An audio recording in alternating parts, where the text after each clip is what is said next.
बिस्मिल्लाहिर्रहमानिर्रहीम। मुझे महमूद नियाज़ी कहते हैं एंड अस्सलाम वालेकुम वरहमतुल्लाहि वबरकातुहू।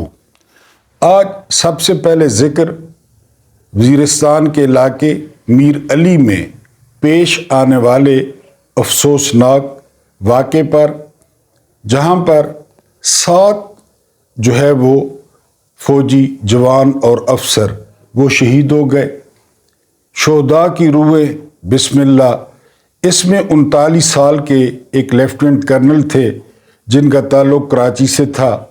इसके अलावा एक 23 साला कप्तान थे जिनका ताल्लुक़ तलागंग से था, और जवानों का ताल्लुक़ वो मुख्तलिफ़ इलाक़ों से था।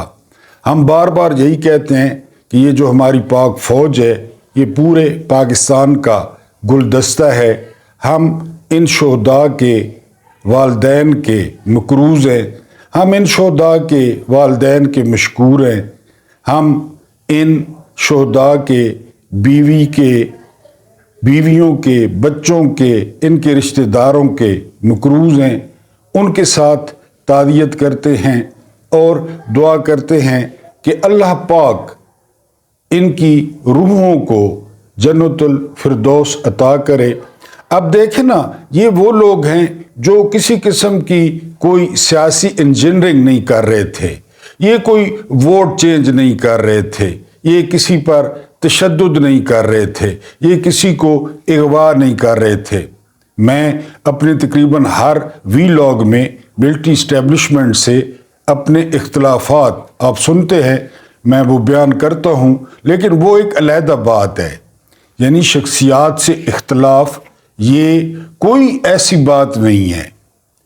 मैंने आपको एक दफ़ा बताया था, फिर बताते चलूँ कि जो हमारे 4 इमाम हैं उनमें से एक इमाम के बारे में कहा जाता है, नाम चूंकि मेरे ज़हन में नहीं है, उन्होंने हज़रत मोहम्मद मुस्तफ़ा सल्लल्लाहु अलैहि वसल्लम की रोज़ा मुबारक पे, कब्र मुबारक पे खड़े होकर अपने शागिर्दों को कहा था कि इस साहिबे कब्र के अलावा आप लोग किसी से भी इख्तलाफ कर सकते हैं। इख्तलाफ में बरकत होती है, इख्तलाफ से जो है वो मुकालमा निकलता है।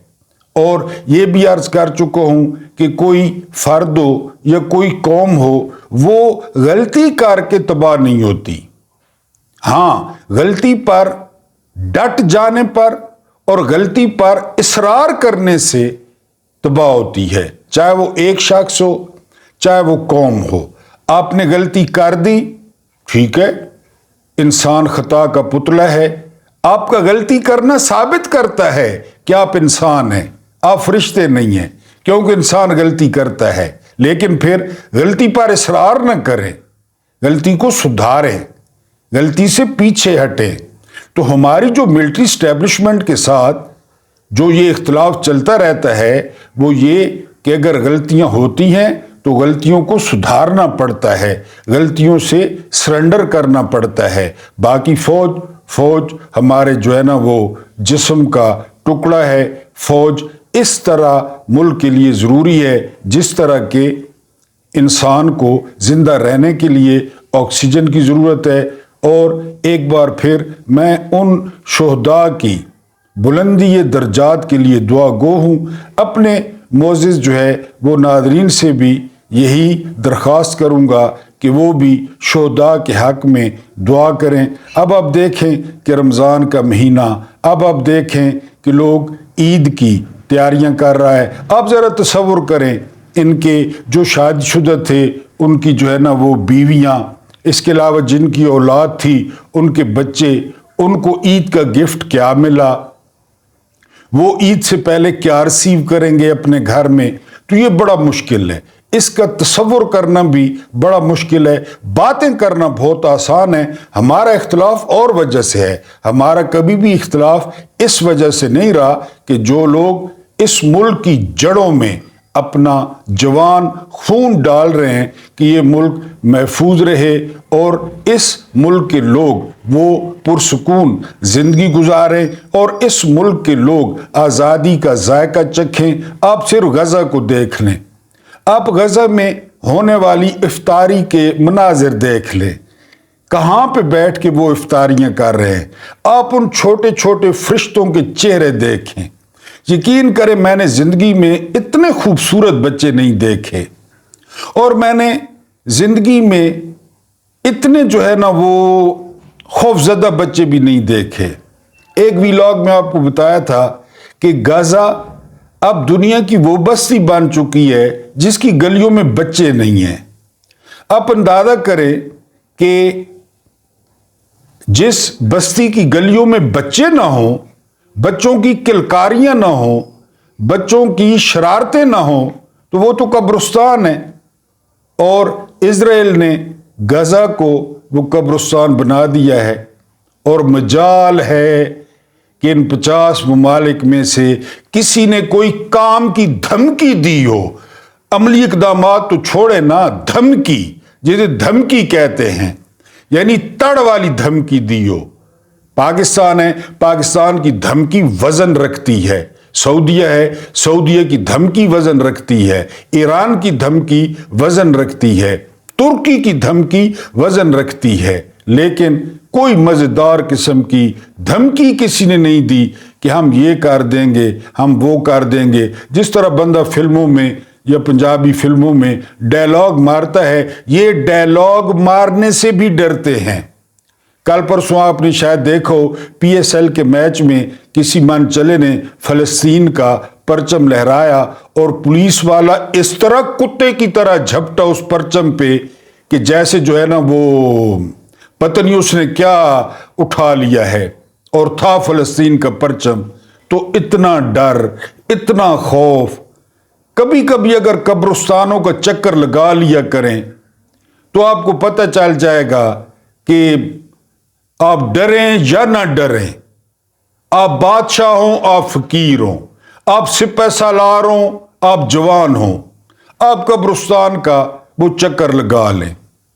یعنی وہاں پہ، یہ میرے ساتھ قبرستان ہے جہاں میں رہتا ہوں، ریس کورس کا، وہاں پہ لیفٹیننٹ جنرل سے لے کر اور جوان تک اور عام بندوں تک تو وہ اب آسودہ خاک ہیں، وہ ایک بڑی عدالت میں پہنچ چکے ہیں۔ جب وہ لیفٹیننٹ جنرل تھے تو وہ انہوں نے کبھی سوچا تھا کہ اب ہم یہاں لوگوں کے رحم و کرم پہ پڑے ہوں گے؟ بہرحال بات ہماری شہداء کی روحیں، بسم اللہ، اور دوسرا ہم مقروض ہیں، ہم قرض ادا نہیں کر سکتے۔ ان کے خاندانوں کے ساتھ دلی تعزیت کا اظہار کرتے ہیں، ان کے والدین کو، ان کے گھر والوں کو سلام پیش کرتے ہیں۔ آج ایک انتہائی اہم ٹاپک آپ لوگوں کے لیے لایا ہوں، اور وہ ٹاپک یہ ہے کہ رمضان المبارک، ایک تو آپ جانتے ہیں اس کی اہمیت کہ ہم پہ روزے فرض ہیں، اور روزوں کے ساتھ اور بھی بہت ساری چیزیں فرض ہیں، صرف کھانا پینا بند نہیں ہے۔ تو اس رمضان میں اور کیا کیا اسلامی اور تاریخی واقعات جو آپ نے اپنے بچوں کو بتانے ہیں، سنانے ہیں، اس کے علاوہ یوتھ جو نوجوان ہیں ان کے لیے بھی کہ رمضان کی خالی یہ اہمیت نہیں ہے کہ ہم نے روزے رکھنے ہیں، بلکہ رمضان میں اتنے اہم واقعات پیش آئے، وہ میں ایک ایک کر کے آپ کے سامنے رکھوں گا۔ سب سے پہلا جو واقعہ ہوا وہ ہوا 2 رمضان المبارک کو، اور وہ نزول تھا تورات کا۔ تورات وہ کتاب تھی جو کہ حضرت موسیٰ علیہ السلام پر اتری۔ حضرت موسیٰ علیہ السلام ایک بہت جلالی اور خوبصورت پیغمبر تھے۔ خوبصورت تو خیر سارے پیغمبر تھے، لیکن حضرت موسیٰ علیہ السلام ذرا وکھری ٹائپ کے خوبصورت تھے، کیونکہ لاڈلے تھے اور کلیم اللہ تھے، آپ جانتے ہیں، کوہ طور پہ۔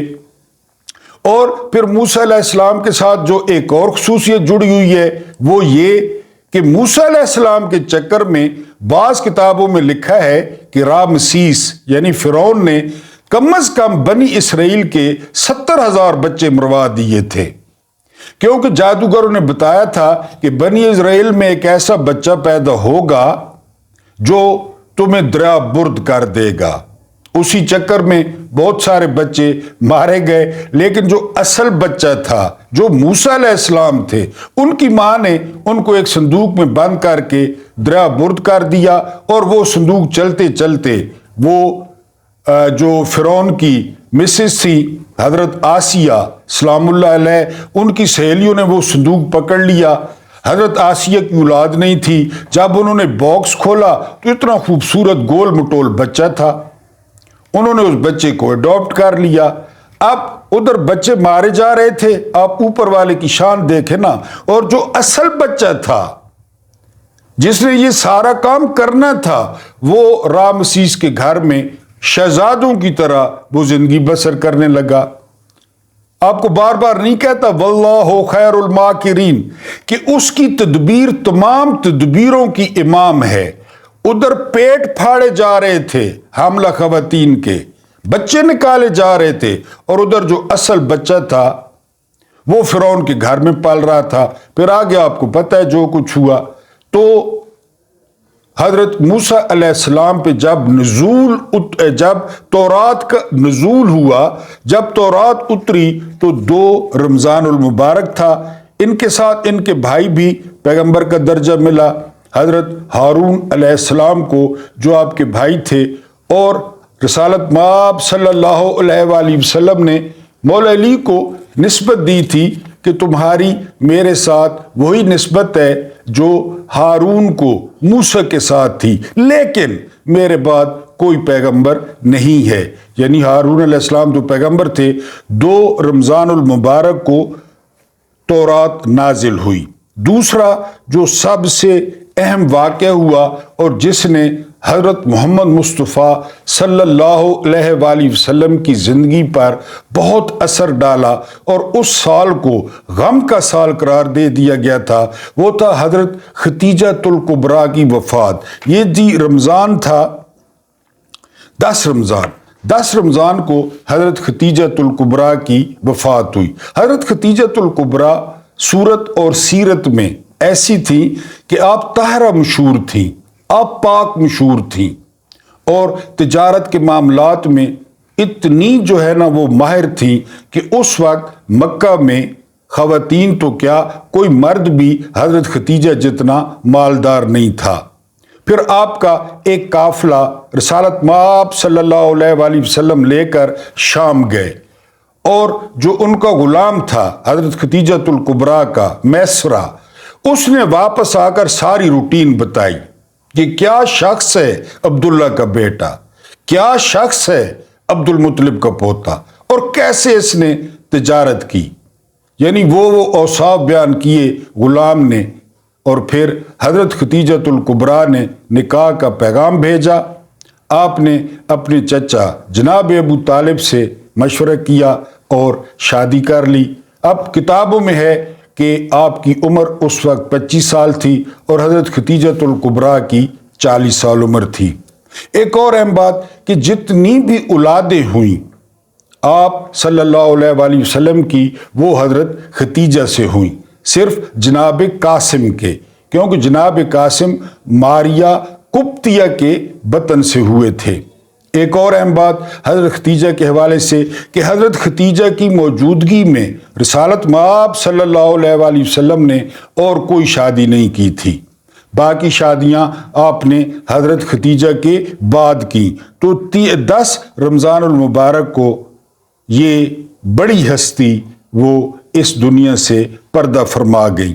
اس کے بعد ہے جی 12 رمضان المبارک کو انجیل دی بائبل نازل ہوئی۔ آپ جانتے ہیں انجیل کس پہ نازل ہوئی تھی؟ جی ہاں، حضرت عیسیٰ علیہ السلام پر، اور خدا کی قدرت سے یہ واحد پیغمبر ہے جو بغیر باپ کے وہ حضرت مریم علیہ السلام کو عطا ہوئے، اور جب حضرت مریم پہ الزام لگا بدکاری کا تو چند گھنٹوں کی پیدائش کے بعد حضرت عیسیٰ علیہ السلام نے اپنے منہ سے اپنی ماں کی بے گناہی کی وہ گواہی دی۔ تو حضرت عیسیٰ علیہ السلام ویسے بھی یہ سیکنڈ لاسٹ پیغمبر تھے۔ اس کے بعد ہمارے رسالت مآب صلی اللہ علیہ وآلہ وسلم نے جو ہے وہ نبوت کا دروازہ بند کر دیا، اور ان دو پیغمبروں کے درمیان جو فاصلہ لکھا جاتا ہے وہ 500 سے 600 سال لکھا جاتا ہے کہ اتنا فاصلہ تھا ان دو پیغمبروں کے درمیان۔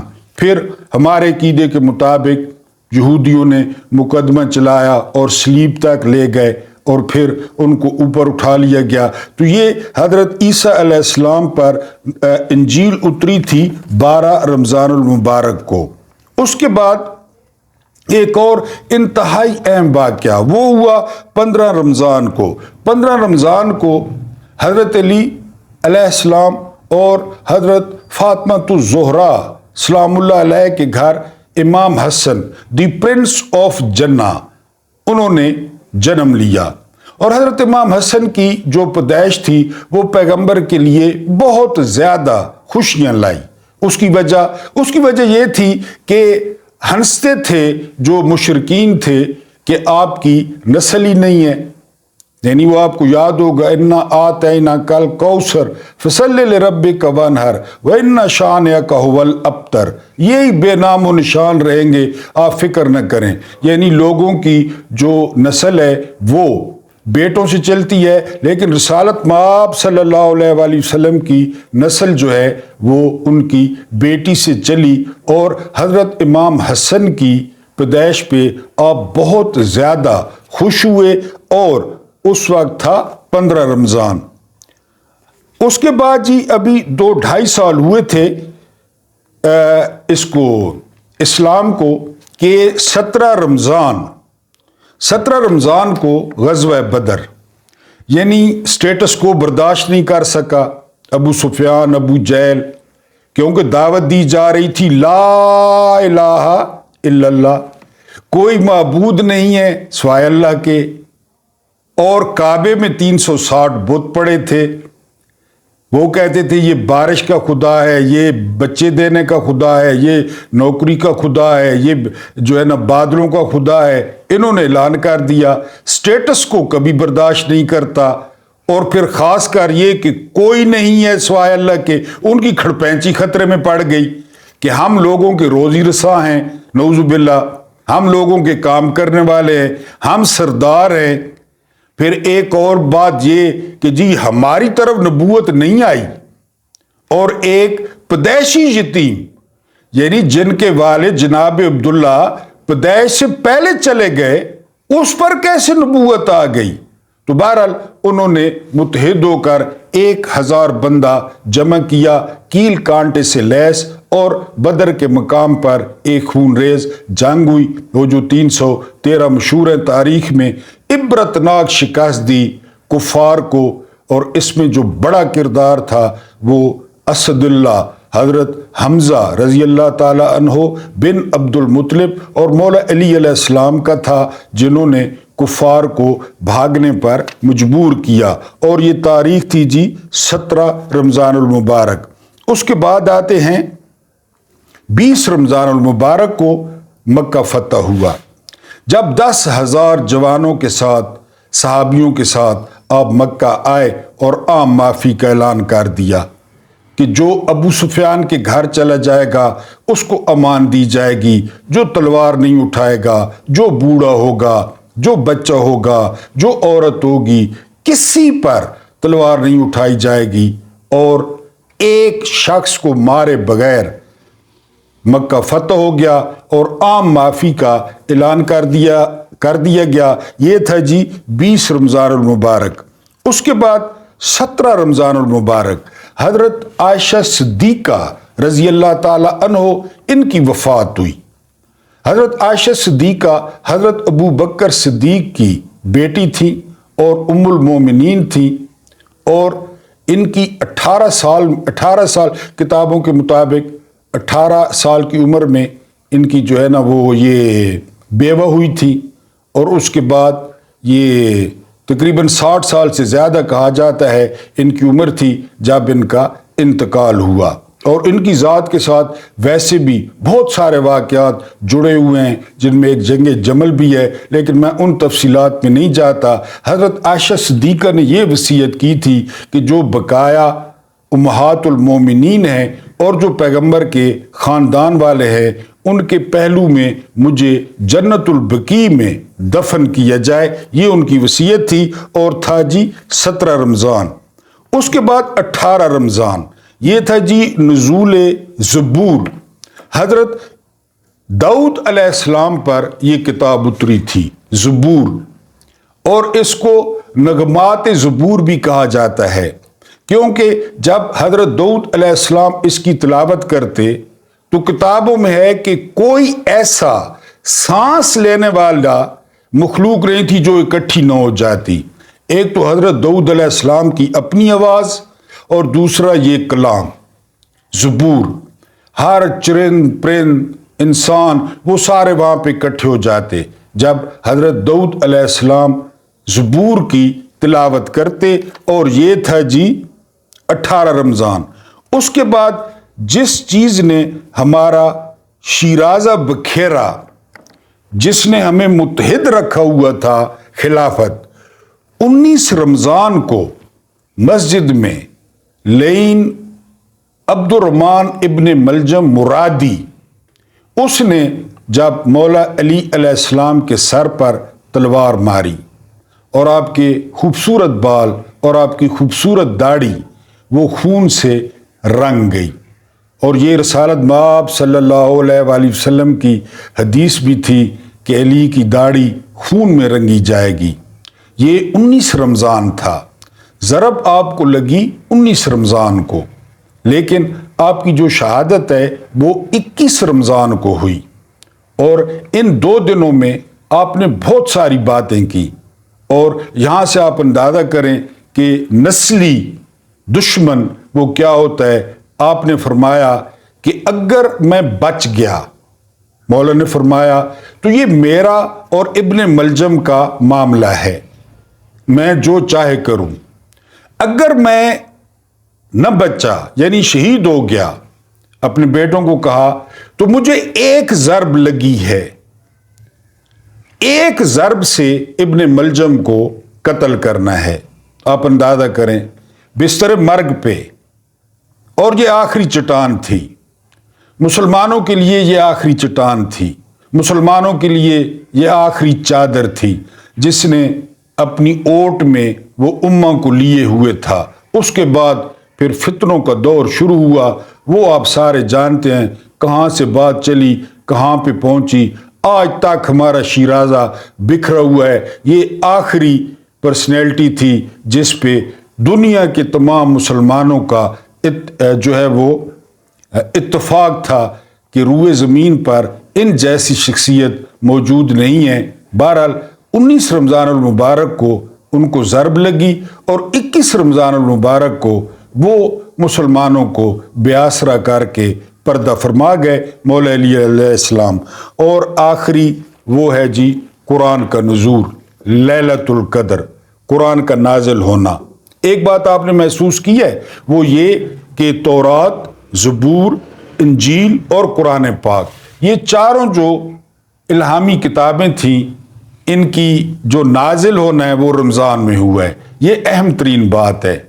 बाकी वाक़यात भी ज़ाहिर है अपनी तरतीब के लिहाज से बहुत इम्पोर्टेंट हैं, लेकिन ये वाक़या वो एक किस्म का मोजज़ा है कि ये 4 किताबें वो रमज़ान में नाजिल हुई। ये मैंने कहा कि आपके गोश गुजार कर दूं। रमज़ान में खाली रोज़े फ़र्ज़ नहीं है, रमज़ान वैसे भी बहुत फजीलत रखता है। उम्मीद है आप अपने बच्चों को बताएंगे, सुनाएंगे, और ख़ास कर मेरे नौजवान बेटे और बेटियां वो इससे फैज़ हासिल करेंगे। अब बातें हैं कुतखाने पे जो हमारा होता है।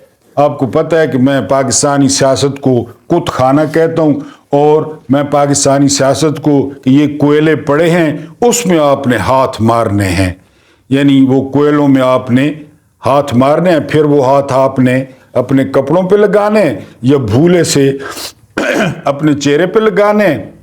हाथ भी काले, कपड़े भी काले, मुंह भी काला। ये पाकिस्तानी सियासत है। ये जो है अंजुमन मुत्तहिदा मुनाफिकीन, ये भाड़े के टट्टू, ये टट पूंजिए मीडिया वाले, इन्होंने बड़ा शोर मचाया कि पीटीआई वालों ने IMF और वर्ल्ड बैंक के हेड ऑफिसेस के सामने मुजाहरा किया, बिल्कुल ठीक किया। हाँ, ये कहा जा रहा है कि वहाँ फौज के खिलाफ नारे लगे, इमरान खान ने उससे लातल्की का इजहार किया कि हमें तो नहीं पता नारों का, ना हमने जो है ना वो कोई इंस्ट्रक्शन दी थी। मुजाहरों की उन्होंने हमायत की है, उन्होंने मुजाहरों की हमायत की है कि बिल्कुल ठीक मुजाहरे हुए। मैंने कल भी रिपोर्ट किया था। और ये भाड़े के टट्टू कह रहे हैं कि ये जो है ना वो दुश्मनी है, ये पाकिस्तान दुश्मनी है। अब मैं आपको तफसीलात बताता हूँ। एक है NFC अवार्ड, यानी जो कर्जा मिलता है ना बाहर से, उसका 44% वफाक रखता है और 56% सूबों को दे दिया जाता है। हालांकि मैं ज़ाती तौर पर और कई बड़े लोग, मैं तो कुछ भी नहीं हूं, वो इस तकसीम के खिलाफ हैं। आप पूछें क्यों? कर्जा वफाक लेता है अपनी गारंटी पे, पाकिस्तान की गारंटी होती है ना, फिर वो बांट दिया जाता है, 44% वफाक के पास रह जाता है, तनख्वाहें और बाकी अखराजात, 56% वो दे देते हैं सूबों को और सूबे उड़ाते हैं। कहीं पे मुराद अली शाह बैठा है, कहीं पे अब मैडम जो है ना मेकअप बानो बैठी हैं, वो आपने सुन नहीं है, मर्सिडीज के टायरों के लिए 2 करोड़ और 73 लाख और जो है ना 65 लाख करने के बाद पंजाब जिस पे नवाज शरीफ का थोबड़ा है वो उड़ा देते हैं। फिर मजे की बात है कि वापस भी वफाक ने करना है, सूबे नहीं करते। अब ये इन दो जमातों ने, इन्होंने ये क्यों किया था कि जी हमेशा पीपल्स पार्टी या नून लीग या पीपल्स पार्टी, वो ऐसे हुआ कि अचानक इमरान खान दरमियान में कूद पड़े। इन्होंने तो ठीक किया था कि पंजाब में तुम मौजें करो, सिंध में हम मौजें करेंगे, न तुमने उधर का रुख करना है ना हमने इधर का रुख करना है। और यकीन करें कि चारों सूबों ने हुकूमतें बनाई हुई हैं अपनी इस NFC अवार्ड पे, उनको कोई पूछने वाला नहीं है। अच्छा, अब इन्होंने आईनी तरमीम की, 18वीं आईनी तरमीम, और उसमें ये NFC अवार्ड है। PTI के कुछ लोगों या पाकिस्तानियों ने मुजाहरा किया। अब वो मुजाहरा ज्यादा खतरनाक है कि यहां IMF का वफ्द आया हुआ है, एक आईनी तरमीम है NFC अवार्ड, उस पर वो एतराज कर रहा है कि इसको ठीक करें, आप सूबों को इतने पैसे न दें। हालांकि टेक्निकली ये बात दुरुस्त है IMF की, लेकिन मुदाखलत आइन में, मुदाखलत आइन में, किसी कानून में नहीं, आइन में मुदाखलत अच्छी है बुरी है, हमने किया ना। यानी 2008 था मेरा ख्याल है, पीपल्स पार्टी और नून लीग ने मिलकर की, ठीक है हमने किया ना तरमीम, अच्छी है या बुरी है इसका फैसला हम करेंगे। मैं आपको कह रहा हूं कि ठीक नहीं है, लेकिन IMF वाले कौन होते हैं कि वो कहें कि जी इस पे नजरसानी करें।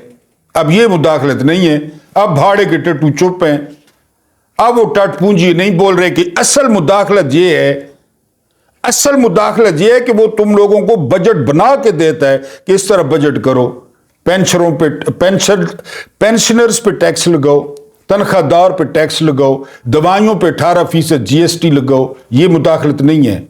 ये जो मुत्तहिदा अंजुमन मुनाफिकीन, यानी मेरा ख्याल है जिसका सरबराह सुहेल वड़ाइच को होना चाहिए और डिप्टी चेयरमैन वो मुनाफिक आदम अंसार अब्बासी को होना चाहिए, इसमें लौंडा लपाड़ा मंसूर अली खान लाजमी हो, इसमें वो अदाकार कामरान शाहिद हो, इसमें वो गलीजा फारूकी हो खातून अव्वल मुबैना तौर पे, इसमें वो सरकारी हाजन हो। ये उनको वो बड़ी तकलीफ थी कि वहाँ मुजाहरा हुआ है, वो 2 दर्जन 3 दर्जन लोगों ने, और ठीक किया मुजाहरा बिल्कुल, कि जिनको लोगों ने वोट दिए हैं आप उनको कर्जा देना ताकि कल को वो जवाब दे हों। जिनको आप कर्जा दे रहे हैं वो तो जीते ही नहीं इलेक्शन, वो तो पहले लुटेरे हैं, वो तो पहले डाकू हैं, उनकी पैदाइश ही नजायज है, तो फिर आप उनको क्यों कर्जा दे रहे हैं? मुजाहरा तो बिल्कुल ठीक था और मुजाहरे होते हैं, लेकिन उस मुजाहरे को कहा जा रहा है कि पाकिस्तान के साथ दुश्मनी कर रहे हैं। एक तो इस कौम की सोच, यहूदियों की साजिश, इंडिया की साजिश, रा की साजिश, अमेरिका की साजिश। यार हमारे होते हुए इस मुल्क को किसी साजिशी की जरूरत है? जो मौजूद हैं, हम खुद जो मौजूद हैं साजिश के लिए। ये 250 रुपये दर्जन केला अमेरिका बिकवा रहा है, अभी जो बिक रहा है 300 रुपए प्याज यहूदी बिकवा रहे हैं बाहर, जो बिक रहे हैं। 180 रुपए किलो गोभी आज पूछी है, इसमें यहूदियों की साजिश है। 180 रुपए किलो गोभी। वो हमारे गांव में किसी दौर में जब मैं कॉलेज में पढ़ता था तो वो ये जो है ना, ज्यादातर हमारे इनको डंगरों को, गायों को, भैंसों को खिलाई जाती थी। 180 रुपए किलो। यहां हर चीज में साजिश है। अमेरिका इतना वेला है, रा इतनी वेली है, यहूदी इतने वेले हैं कि वो जी ये 2% के मुल्क जो पहले ही अपनों के हाथों यहां पहुंच चुका है, इसके खिलाफ साजिशें करे। वो मुजाहरा साजिश है जी यहूदियों की। और ये जो मुदाखलत कर रहा है कि ये करो, ये कान नपो, कान छोड़ो, उल्टे हो जाओ, सीधे हो जाओ, डंड बैठ के निकालो, सुथन उतारो, पैंट उतारो, बेल्ट उतारो, शर्ट उतारो, उधर टांग दो कि जी कपड़े किधर टांगे, तो आइए मैं वाले कह दें जिधर हमारे टंगे हुए हैं वहां टांगे। वो मुदाखलत नहीं है। अली अमीन गंडापुर पे नाराजगी का इजहार किया इमरान खान ने। उस दिन मुझे भी बड़ा अजीब लगा कि एक तरफ वो खैबर पख्तूनख्वा वाला ट्रक, अमीर मकाम ट्रक की तरह लगता है, गौर से देखे ना, और दूसरी तरफ एहसन इकबाल बड़े चहक चहक के बातें कर रहे थे। इसी सीट पर, ये अमीर मकाम की सीट पर 2 लड़के शहीद हुए हैं, सर में गोलियां लगी हैं उनको। अली अमीन गंडापुर उसके साथ खड़ा था। और फिर चोरी से जीता हुआ अमीर मकाम, चोरी से जीता है शांगला से, उसके साथ। तो इमरान खान ने इस पे नाराजगी का इजहार किया है। समी इब्राहिम के साथ मुलाकात में इमरान खान ने कहा है कि ठीक है, सूबे के मामलात में मिलना चाहिए, लेकिन इस तरह हंसना खेलना, इस तरह तस्वीरें बनवाना, चाय बिस्किट, ये नहीं होना चाहिए था। तो समी इब्राहिम ने कहा कि सर अगर अली अमीन गंडापुर ये न करते तो वो गवर्नर राज लगा देते। खान साहब ने कहा लगा दें गवर्नर राज, पहले क्या कुछ हमारे साथ नहीं हुआ, लगा दें, पाकिस्तान भी देखे, दुनिया भी देखे कि गवर्नर राज लग गया, लगा दें।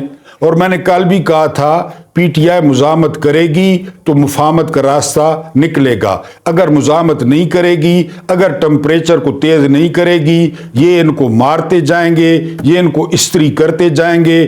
पंजाब में हिंदा आ गई है और मरकज में पालशिया आ गया है। वजीर दाखिला उबैदुल्लाह इब्न ज़ियाद, मोहसिन नकवी आ गया है। ये मुजामत करेंगे, ये रिजिस्ट करेंगे तो इस सिस्टम की समझ में कोई बात आएगी। शराफत की जुबान ये किधर समझते हैं। वो मैंने पहले भी आपको बताया कि लातों के भूत बातों से मानते हैं। तो पीटीआई को बिल्कुल रेजिस्टेंस करनी चाहिए। इमरान खान बिल्कुल ठीक कह रहे हैं। अली अमीन गंडापुर को 1 हफ्ता हुआ है वजीर आला बने और अभी से उनकी हवा उखड़ने लग गई है। पता नहीं यार ये पाकिस्तानी कुर्सी कैसी है, इस पाकिस्तानी कुर्सी पे क्या लगा हुआ है कि अपने पराए और पराए अपने हो जाते हैं। इस बात की समझ नहीं आती। कभी खुदा मौका दे, अव्वल तो न दे, क्योंकि ये जिम्मेदारियां जो है वो कौन निभा सकता है अगर सोचा जाए तो देखेंगे कि इस कुर्सी पे क्या लगा हुआ है। एल्फी लगी हुई है, शहद लगा हुआ है या खीर लगी हुई है